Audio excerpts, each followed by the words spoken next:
శివమహాపురాణం రుద్ర సంహిత యుద్ధకాండ 52 చాప్టర్లో 20 శ్లోకాల నుంచి.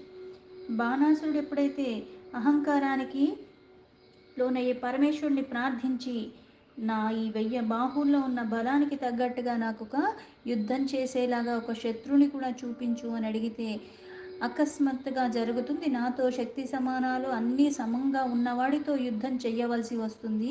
ఆ యుద్ధం చేసే క్రమంలో నీ అహంకారము, ఈ బలగర్వం అన్నీ తొలగిపోతాయి అని చెప్పాడు. సనత్కుమార ఉవాచ తచ్చుత్వా రుద్యమభ్యర్చ దివ్యే రంజాలి కుండమనేహ ప్రణమ్య చ మహాదేవం బాణాశ్చ స్వగృహం గతః. సనత్ కుమారు వారు మళ్ళీ వ్యాసుల వారికి ఇదంతా చెప్తున్నారు. ఏదైతే పరమేశ్వరుడి నుంచి ఆ వినాలనుకున్న మాటలు విన్నాడో బాణాసురుడికి చాలా ఆనందం వేసింది. ఎంత ఆనందం అంటే, ఇప్పుడు కొన్ని అక్కడ చెప్పేది ఎంత స్పష్టంగా చెప్పినా సరే, ఇప్పుడు మనం ఏవైతే భావనలో ఉంటున్నామో, ఏ అయితే ఆలోచనలు మెదులుతున్నా దానికి తగ్గట్టుగానే తీసుకుంటాం. చెప్పింది అదే మాట, కాకపోతే నా ఉన్న భావనల కొద్దీ నేను దానిలో అర్థాన్ని నాకు అనుకూలంగానే తీసుకుంటాను. అందులో ఇంకేం జరుగుతున్నదో మళ్ళీ ఈ వికారాల కారణంగా నేను గమనించుకోలేని స్థితికి కూడా వెళ్ళిపోతాను. ఎందుకంటే నువ్వు నిజంగా భక్తి తత్పరులతో పరమాత్మకి సమర్పణ భావంతో ఉంటే ఆ భక్తి వేరుగా ఉంటుంది. ఇక్కడ అహంకారపూరితమైన భక్తి. అందుకే మునీంద్ర, ఆ పరమేశ్వరుడు యొక్క మాటలు విని బాణాసురుడు ఆ దివ్య పుష్పమైన ఉన్న ఆ చేతులతో ఆ పరమాత్మని చక్కగా మళ్ళీ పూజించుకుని అన్నీ చేసి తన గృహానికి, తన భవనానికి తను వెళ్ళిపోయాడు. ఎందుకంటే అవకాశం వస్తుంది, పరమాత్మ చెప్పాడని అనుకున్నాడు, కానీ దీని ద్వారా ఏం తొలగిపోతాయి అన్నది మళ్ళీ గమనించుకోలేదు. కుంభాండాయ యథావృత్తం పుష్టః ప్రోవాచ హర్షితః పర్యేర్క్షిష్టాసురో బాణస్తం యోగం అత్యుత్సుకః సదా. చాలా ఉత్సాహంతో ఉన్నాడు. అందుకని తన దగ్గర ఉన్న కుంభాండకుడికి ఏమైంది అని అడిగితే చాలా ఆనందంగా ఆ వృత్తాంతానంతా కూడా వినిపించాడు. ఉత్సాహంతో ఉన్నాడు. ఆ రోజు కోసం ప్రతీక్ష చేస్తూ ఉన్నాడు. ఎప్పుడు వస్తుంది యుద్ధం చేసేయాలన్న ఉత్సాహంతో ఉన్నాడు. అథ దైవాత్ కదాచిత్ సా స్వయం భగ్నం ధ్వజం చతం దృష్ట్వా తత్ర సురోభానో అష్టో యుద్ధాయ నిర్యయో. కాలానుగుణంగా తగిన సమయం రాగానే అకస్మాత్తుగా ఏదైతే అక్కడ ఆయుధాల గార ఉందో దాని మీద ఉన్న ఆ పతాకం అన్నది పడిపోయింది. అది చూసిన బాణాసుడికి ఆనందం వేసింది. ఎందుకు? యుద్ధం అకస్మాత్తుగా జరుగుతుంది, ఆ అకస్మాత్తుగా జరిగే యుద్ధం సమయం ఆ సమయం కూడా ఇది ఇలా పడిపోతుంది అని చెప్పాడు. అందుకని అది అలా పడిపోగానే ఇంకా యుద్ధానికి కావాల్సినవన్నీ కూడా సిద్ధపడిపోతున్నాడు ఆనందంగా. సా స్వాసైన్యం సమాహూయ సంయుక్తః సాష్టభిర్గణైః ఇష్టిం సంగ్రామికాం కృత్వా దృష్ట్వా సంగ్రామికం మధు. తన సేనంతని కూడా సిద్ధపరచుకున్నాడు. ఈ సేనంతా కూడా అంటే ఆ ధ్వజ పడిపోవటం అది చూసి ఆనందంతో, ఆ యుద్ధం కోరిక ఉంది కాబట్టి, మనకి కోరిక తీవ్రంగా ఉన్నప్పుడు అది ధర్మపరమైందో అధర్మమైందన్నా సరే, కోరిక తీవ్రంగా ఉంటే ఏం చేస్తూ ఉంటాం, దాని మీద తప్పితే ఇంక దేని మీద ధ్యాస పెట్టము. పక్కన ఏం జరిగిపోతున్నా సరే ఈ దీని మీద ఉన్న వ్యామోహ కారణంగా దాని గురించి ఆలోచిస్తూ ఉంటావు, దాని గురించి చింత చేస్తూ ఉంటావు. అందుకని అది ఎప్పుడైతే నెరవేరే సమయం వచ్చిందో అందుకని అతి ఆనందం, హర్షానికి లోనైపోయాడు. అలాగే తనకు కావాల్సిన సేనని అన్నిటినీ కూడా సిద్ధపరచుకున్నాడు యుద్ధం చేయటానికి. తన సేనంతా కూడా పిలిపించి ఆ మహావీరుల్ని, వాళ్ళ రథాలని ఉత్సాహంలాగా అన్నీ సిద్ధపరచుకోండని బలిపుత్రుడైన బాణాసుడు అక్కడ ఉన్న గణములకి చక్కగా ఆ సంగ్రామ సంబంధితమైనవి ఇవన్నీ సిద్ధపరచడమే కాకుండా ఆ సంగ్రామానికి వెళ్ళేటప్పుడు కూడా ఏం చెయ్యాలి అన్నది కూడా చెప్తున్నాడు. కకుంభ మంగళం సర్వా సంప్రేక్ష ప్రస్థితో భవతు మహోత్సాహో మహావీరో బలిపుత్రో మహారథః. బలి యొక్క పుత్రుడైన బాణాసుడు మళ్ళీ ఈ సంగ్రామానికి సంబంధించినవన్నీ సిద్ధపరచమని గణాలకి చెప్పటమే కాకుండా యజ్ఞం కూడా చేశాడు. ఏ యజ్ఞము? విజయాలే ప్రాప్తించాలి. అందుకని ఆ యజ్ఞాలన్నీ కూడా చేసుకుని మళ్ళీ అన్ని దిక్కుల్లో కూడా, అన్ని దిశల్లో కూడా మంగళకరమైన ద్రవ్యాలంతా కూడా అవన్నీ ప్రోక్షణ చేసిన తర్వాత యుద్ధానికి మళ్ళీ సిద్ధపడి బయలుదేరాడు.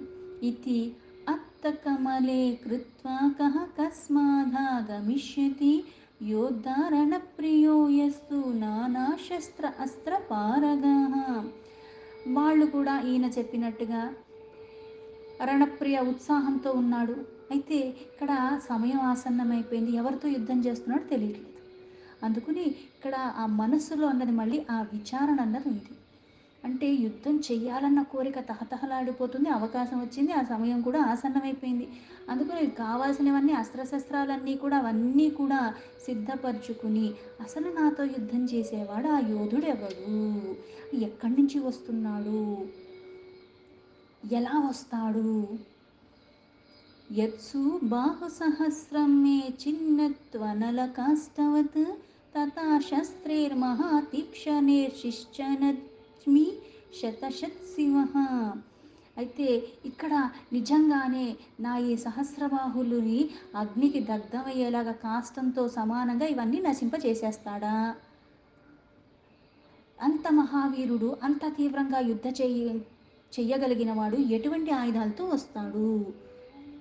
అయితే నేను కూడా అటువంటి వాడు అలా వచ్చి నిజంగా ఇవన్నీ చేస్తాడేమో, అందుకు నేను కూడా నా ఈ బాహువులతో అన్ని అస్త్రశస్త్రాలన్నీ సిద్ధపరచుకుని ఆ యోధుడు యొక్క అస్త్రశస్త్రాలని నేనే ఖండించేస్తాను లెక్క పెట్టనట్టుగా అన్నట్టుగా ఇవన్నీ ఆలోచించి పెట్టుకున్నాడు.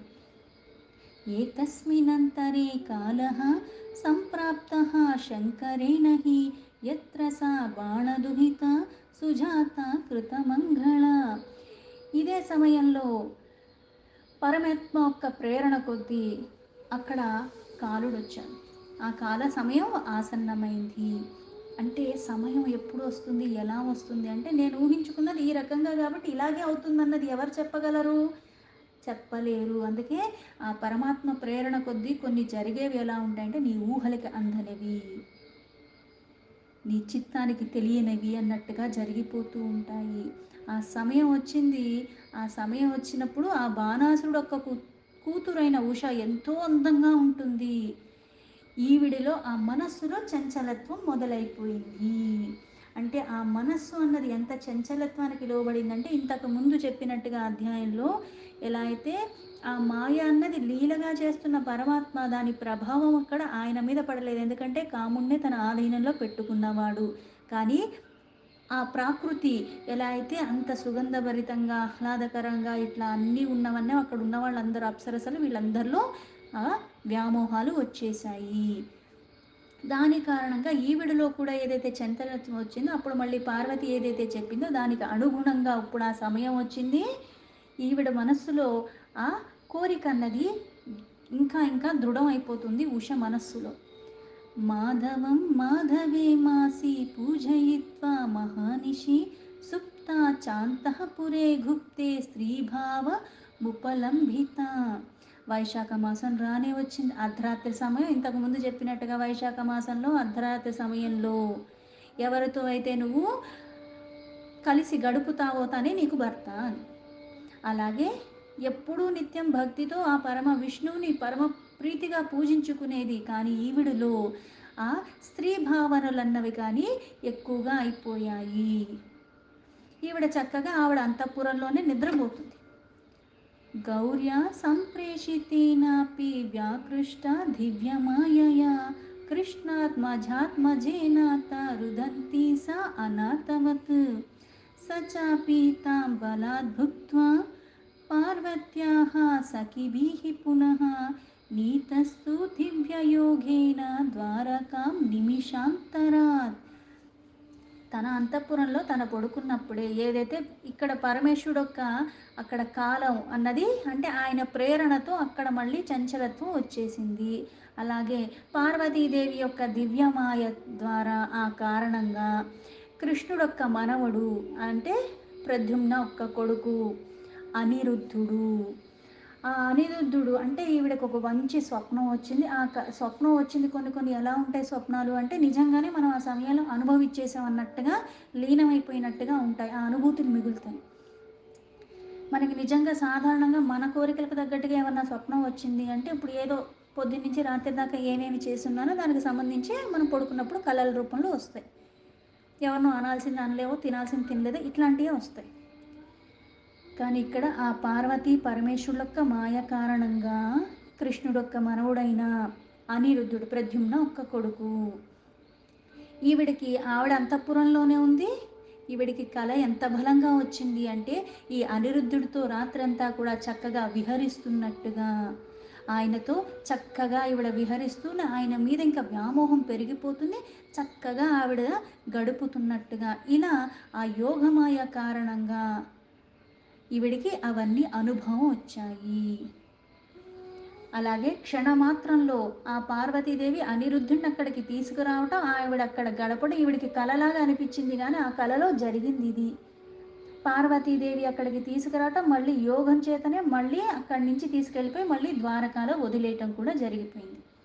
ముదిత సా తదోత్తాయ రుదంతి వివిధ గిరః సఖిభ్యః కథయిత్వా తు దేహత్యాగో కృతక్షణ. ఆవిడ మెల్కొంది. ఆ మెలుకోవటం ఏడుస్తూ లేచింది. ఏడుస్తూ లేచి తన స్నేహితురాలతో ఇక్కడ జరిగిందంతా కూడా చెప్పుకుంటూ, ఇక్కడ నేను ఇంకా మలినాలతో అయిపోయాను, నా పరపురుషుడు మళ్ళీ నా శరీరాన్ని అనుభవించేశాడు, అందుకు నీ శరీరాన్ని నేను త్యాగం చేసేస్తాను అని ఏడుస్తూనే ఉంది. ఆ త్యాగం చేయడానికి సిద్ధపడిపోయింది, అంటే చచ్చిపోవటానికి. సఖ్యాకృతాత్మనో దోషం సా వ్యాస రమారి స్మరయిత పునః సర్వతత్పూర్వ వృత్తాంతం తతో దృష్ట్వా చ సంభవత్. అయితే వ్యాస ఇక్కడ సనత్ కుమారులు మళ్ళీ చెప్తున్నారు, అంటే ఎప్పుడైతే సఖికి ఇవన్నీ చెప్పిందో నిద్రపోయి ఉన్నప్పుడు, అయితే ఆ సఖికి ఎప్పుడైతే చెప్పి ఏడుస్తుందో ఆ సఖి కూడా ఉషకి ఏం చెప్పిందంటే, దీనికి అంతటికీ కారణము పూర్వము చేసిన ఆ దోష కారణంగానే ఇలా జరిగింది, ఇలా పీడలు అంటారు, పీడకలలు వస్తున్నాయి కదా, అందుకే పూర్వం చేసుకున్న కృత్యాల కారణంగానే ఇట్లాంటి స్మరణ నీకు కలిగింది, ఇట్లాంటి బాధ నీకు కలలో కలిగి నువ్వు ఇంత బాధకి లోనయ్యావు అని చెప్పింది. అబ్రవిచిత్రలేఖాం చ తతో మధురయ గిరా ఉషా బాణస్య తనయ కుంభాండ తనయ ముని. కుంభాండ యొక్క కూతురైన చిత్రలేఖ ఎప్పుడైతే ఉషకి ఇలాగా ఆ బాణాసుడు యొక్క పుత్రుడికి చిత్రలేఖ చాలా మధురమైన స్వరంతో ఆవిడకి కాస్త ఊరట కలిగేలాగా మాట్లాడింది. ఎందుకు చచ్చిపోదాం అనుకుంది, ఆ శరీరాన్ని త్యాజించేద్దాం అనుకుంది. అందుకని ఆవిడకి ఊరట కలిగేలాగా ఆవిడ కాస్త ప్రశాంతపరచడానికి ఆవిడ మాట్లాడి, ఉషో ఉవాచ సఖీ ఏ దేశమే భర్త పార్వత్యా విహితః పురా కేనోపాయేన తే గుప్తః ప్రాప్యతే విధివన్మయ.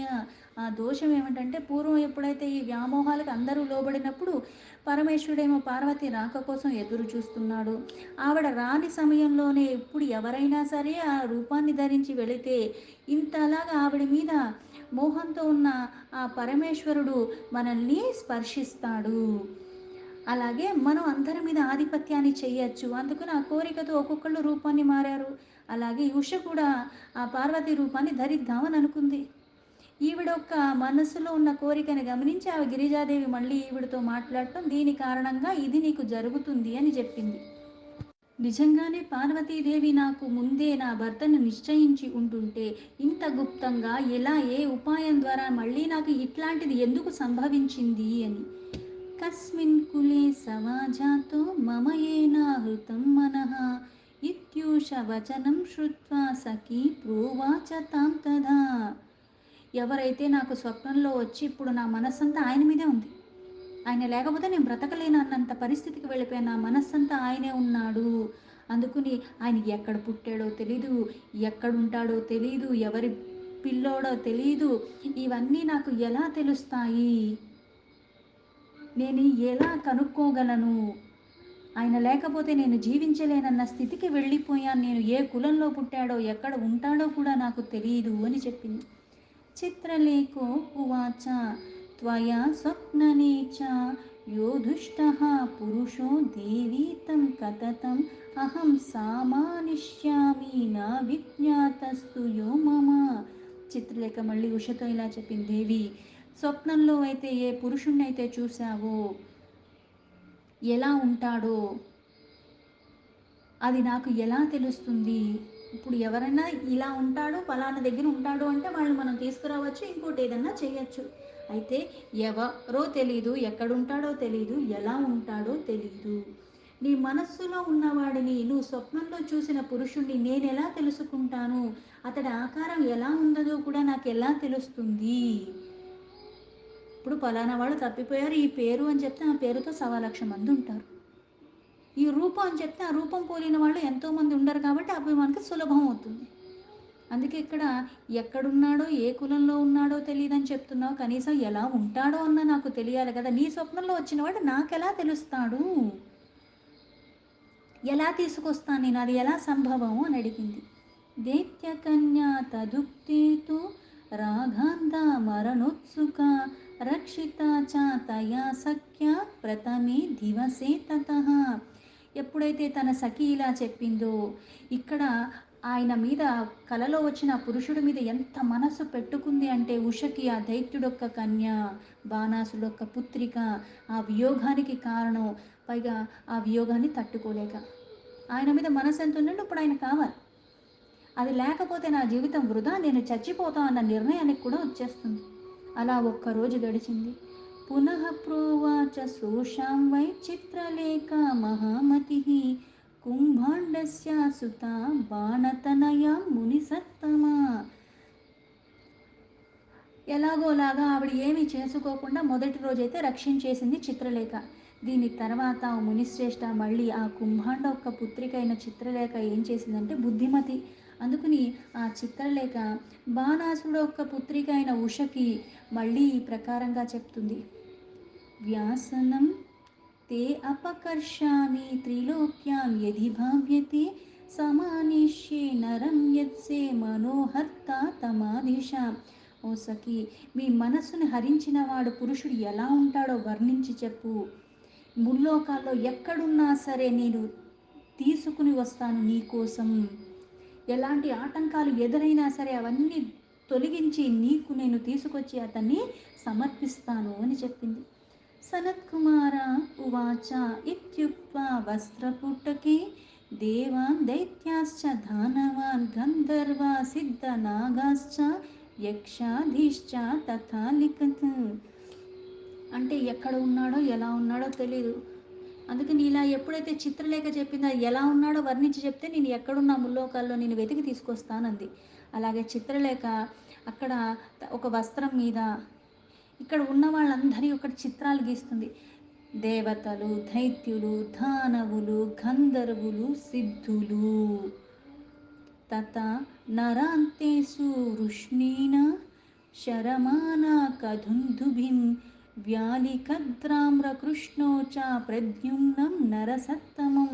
అంటే దేవతల్లో, దానవుల్లో, దైత్యుల్లో, గంధర్వుల్లో, సిద్ధపురుషుల్లో, నాగుల్లో, యక్షుల్లో వాళ్ళందరి చిత్రాలు గీసేసింది. అలాగే మనుష్యుల్లో వృష్ణి వంశానికి యాదవుల్లో ఉన్న శూరుడు, అలాగే వసుదేవ యొక్క కుటుంబానికి బలరామ, ఇట్లా కృష్ణ, అలాగే నరశ్రేష్ఠుడైన ప్రద్యుమ్న, వీళ్ళందరి చిత్రాలు కూడా గీసి చూపించింది. అనిరుద్ధం విలిఖితం ప్రద్యుమ్ని వీక్ష లజ్జిత ఆసీదవాంగముఖీ చూష హృదయే హర్షపూరిత. ఎప్పుడైతే ప్రద్యుమ్న కొడుకు అయిన అనిరుద్ధుడి చిత్రాన్ని చిత్రలేఖ గీయగానే అది చూసిందో, ఆ చిత్రాన్ని చూడగానే సిగ్గుతో ఉష తన ముఖాన్ని దాచేసుకుంది. ఎంతో అంటే అప్పుడు ఏ రూపాన్ని అయితే చూపిందో, ఏ రూపం ఎలా వర్ణించాలో అన్నది చెప్తూ, ఎన్ని చేద్దాం అనుకున్నా సరే ఇప్పుడు ఎక్కడుంటాడో తెలియదు, ఎలా ఉంటాడో తెలియదు, అలాంటిది గీసి చూపించింది. అందుకుని ఇక్కడ ఆనందం ఒక పక్క, చాలా అత్యంత ప్రసన్నతతో అయిపోయింది, సిగ్గుతో ఆ ముఖం ముడుచుకున్నట్టుగా అయిపోయింది. దీంతో శివమహాపురాణం రుద్ర సంహిత యుద్ధకాండలో 52 చాప్టర్లో 42 శ్లోక సంపూర్ణం.